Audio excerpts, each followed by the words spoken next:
طمنا يا دكتور، بالله عليك لا تطمنا. الطفل حالتها كويسه وديناها مهدئ عشان ترتاح شويه. الاب في العمليات دلوقتي يدعوا له. اما بالنسبه للام والطفل توفاهم الله.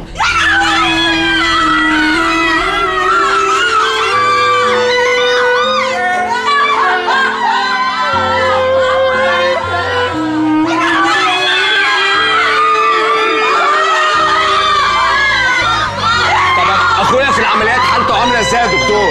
هيعيش؟ الجرح جامد في بطنه ونزف كتير. ربنا يستر. يا رب يا رب.